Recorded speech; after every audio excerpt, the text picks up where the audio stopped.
Okay, ladies, welcome to this oral review, which is around that topic of mechanisms for developing effective teamwork.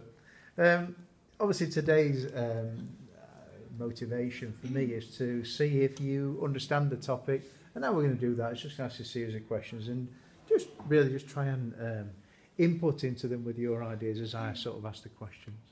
Everybody's got to input on all the points, just so we can be clear that everybody understands the subject.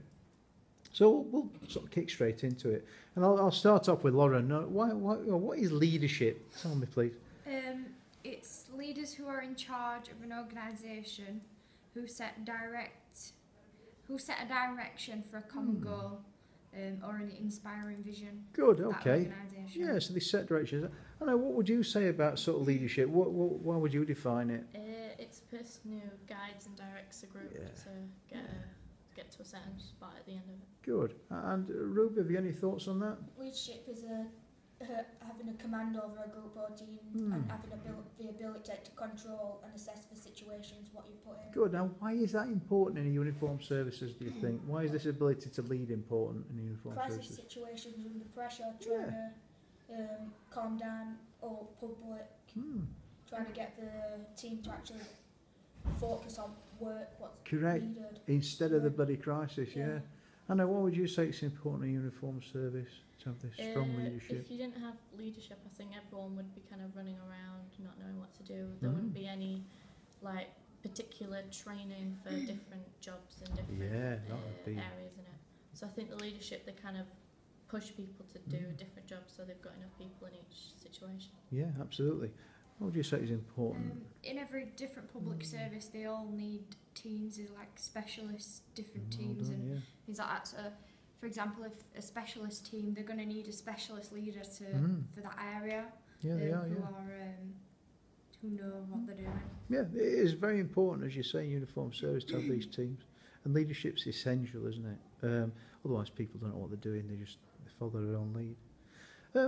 What would you say motivation's all about, Ruby? What is motivation all Behaving about? a certain way out of either desire or a chance of rewarding. Yeah. Like money, property. Yeah, absolutely. What would you say about motivation? It's giving, like Ruby said, giving them something to, like if you gave them money, you could say, oh, I'm giving you this much money, so I need you to do this particular job in this particular way. Yeah, and the services do pay you, don't they? So there is payment involved. So money, motivation is about giving them something, perhaps. What else might motivation be about? If you're in a task or something and someone's not really doing much, you can be giving them like helpful words or giving them ideas to push a bit harder. Yeah, good. That's motivation as well. It's motivation is a force that guides our behaviour. It maintains goal-orientated behaviours. Okay. So it keeps them all in key, keeping them on task. So motivation, it gives that person their aim and their goal, that they know it and what they should be doing. Yeah, and they'll see it through to completion, perhaps. Why is leadership and motivation so important in the uniformed services? Motivation in particular, why is that so important, Lauren? Because in the public services, they go through so many different situations that could put them down, or they may not think things have been dealt with certain ways. They're going to need that motivation to just keep them up, because they do deal with bad situations. For example, in the army, someone could die, and they need that motivation to keep up and to carry on fighting. They do, yeah. Difficult situations we get in uniformed services. What do you think?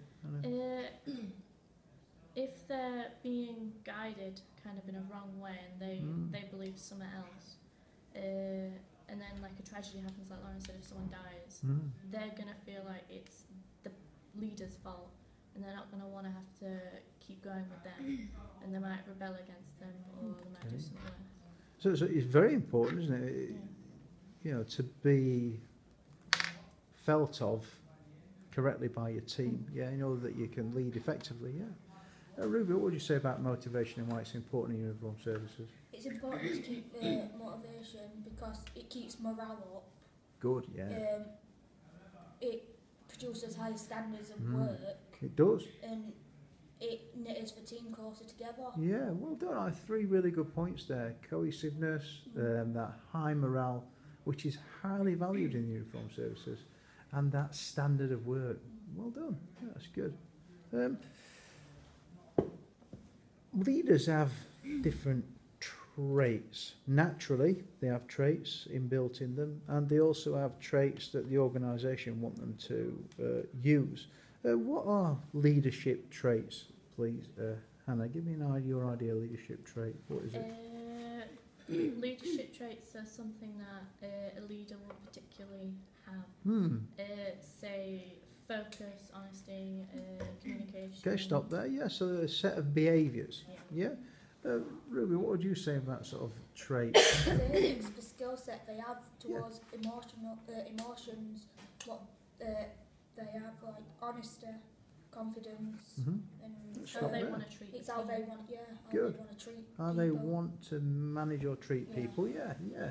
What would you say, Lauren, about They're like leaders' characteristics that reflect them being leaders. That's good. Yeah, characteristics is another good word. So we sort of said about traits. I mentioned that perhaps the uniform services might want you to have certain traits, even though you might not have them yourself. For instance, what sort of traits might the army want you to have? Honesty if you mess up. Yeah. Loyalty. Loyalty, yeah. Focus. Focus, yeah. And why? How do we know that? What have we read? We've found out that the people have to follow the leaders. We've read If the army they don't- magazines. Yeah, the magazines. Well done. What else have we read? Website. Code of conduct, Website, code of government conduct. standards, top Wow. code terms and conditions. Exactly that. Well done, you lot. That is spot on. Yeah.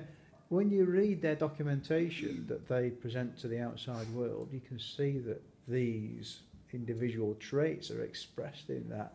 And if you're going to be a leader in that uniform service, well, you're going to have a rough time if you're not displaying those traits, because it's what they expect, isn't it? It's what they're being judged on. NHS, what sort of traits might they want you to have? I put down confidence because employees are naturally drawn to confident leaders. It shows that they are confident at what they are doing. Why is that motivational, Lauren? Because if an employee comes to a leader and they're not very motivational, a confident leader shows motivation through their confidence at what they are doing. Good. Well done. Give me another one, Hannah. Communication. Why is that so? Why is that motivational, perhaps?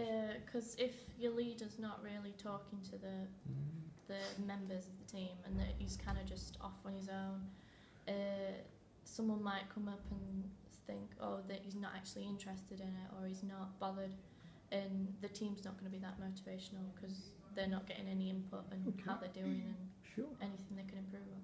Ruby, give me another trait that's important. Loyalty. Yeah, why? Why is that motivational? Because if you're not loyal to your team, then obviously they'll feel like you're not giving enough to team. Might push you out a bit, feel Yeah. less valued, and eventually become that stressing and wanting to be there. You pull out at ambulance. That's right. Well done. Good. Okay, so in terms of looking at those traits, you've each said why the traits are important and why they might be motivational. I think now it's right to sort of look at leadership styles and defining leadership styles. So, Ruby, tell me a bit about leadership styles, please. It's the way you personally want to command your team and how you want to present it to other people. Yeah, good. What would you say, Anna? It's the way a leader provides direction, how he implements plans and how he motivates the people to It's do just a it. little bugbear here. Stop saying he all the time, because obviously leaders can be he or she. So, yeah, let's try and make that apparent in your answers. Leaders aren't just men. Sorry. Carry on. Finished? Thank you. Lauren, what would you say about leadership style then? It's how the leader, Yeah. Male or female. It's in which manner they want to approach something. It's Yeah. which style they choose. Yeah, To I like that. approach something. Which manner they want to approach something. Yeah, that's quite nice. I mean, why is leadership style important? Would you say, Ruby? What is it? Why is it the potential to? Well, why do uniformed services train people to be leaders? Why is it so important? Leadership styles are important because there's leadership style for certain situations like crisis, Good. minor, Yeah. just different sorts of situations. And how we react to those situations depends how motivated our team are, doesn't it? Team Yeah. is. I know. Why would you say sort of style is quite important? The styles are quite important because, you know, if you're in a different situation, you can't just use the same kind of training and same kind of Style, even. way of thinking in Yeah. different situations. You're right. You've got to change. Why have you got to change your style? You know, why is it important to change your style, not to be stuck in one? So you can make sure you get the best out of Well done. each situation. Yeah, best out of the situation, and particularly the best out of your team. Yeah, good in terms of ideas and effort. Lauren, why would you say sort of style is so important? It's just so that the employees know how to work. Yeah, yeah. In what ways to work? They know the roles, responsibilities, Yeah. how they want, how the leader wants them to command them, Yeah, and how they want to present the leader wants them to present the task. correct. Yeah, yeah. That's a really good point, that Ruby. Yeah, how they want them to present the task to them. Let's go through some of these styles then. Democratic. Just tell me what it is and why it's so important. You know, what might be the positives and negatives on motivation of that style leadership, Lauren? Democratic, it makes the final decision, but include team members in the So decision. the leader makes the final Yeah, decision. the leader makes the final decision, but also includes the team members in the decision-making process. Yeah, that's right. And why is that motivational then? It encourages creativity, Yeah. and people are highly engaged in projects and decisions. Why might it be demotivational then? I guess if you do the wrong, if you think that you're If the task doing is the wrong, completed wrong, Mm-hmm.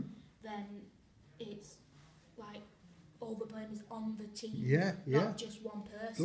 Good. What, So good. everyone feels demotivated, Yeah. and they don't really know how to change it as they've all put ideas in. I think Yeah. it would mainly demotivate the leader, as if the overall decision is made by team members also and the leader, it's going to all go on to the leader as they're leading that group. It has to though, doesn't it? The leader makes that final decision. So yeah, you're right. The blame rests with the leader. So why might that be demotivational for the team members? Because they feel like their kind of ideas weren't good enough, Yes. that they picked the Yeah. wrong That kind they of didn't thing. work Yeah. well enough. Yeah, maybe they didn't work well enough. And what might this lead to if people disagree in the team? Like Conflict. conflict. And Conflict. staff turnover. High staff turnover, good, them sort of issues, yeah. Stress. Yeah. Yeah, stress, that's right. And the uniform services, we can't afford these, can we? Because we've not got a lot of people. Yeah, it's good. Autocratic. Start me off on that one, please. I know autocratic. It's where the team leader is like kind of dictating. He's not letting anyone have any input. Do it this way! Sorry about that. I couldn't resist it, sorry. Stop doing it, stop me thinking. And it's kind of like he's telling everyone they've got to do this, He they've or got to do she. it this way. It can be demotivating because, you know, the team aren't getting what they want to get across. Like if they've got an idea, it's just going to be knocked down. They're not going to Yeah, have any listen or have any say in it. absolutely. It is Why might it be motivational though, Ruby, that sort of style? The team members know what their role is Yeah. exactly, Yeah. know what the plan is, what they're doing, and they know the level of high standard, what Yeah. needs to be Spot on, yeah, they don't have to think, do they? You just crack on and do it. Now, what situation is that appropriate in, Lauren? It's appropriate when they need to make quick decisions. Yeah, For definitely. example, a serious situation where Yeah. someone's life could be in risk. Oh, they spot need on. to quickly make that decision. Yeah, and training as well. People, we're in training, we're being trained, basic training, something Yeah. like that, yeah. What about we've done autocratic, bureaucratic. Tell me about that, please, It's Ruby. where the leader follows the rule by the letter and makes sure the team follows the rule by Is the that letter. so bloody important, the uniform services? Why is that? Because you No. can make mistakes. You can, and Yeah, what's the mistakes can maybe even lead to death. bloody too right? Yeah. Rules are very important by Yeah. law and by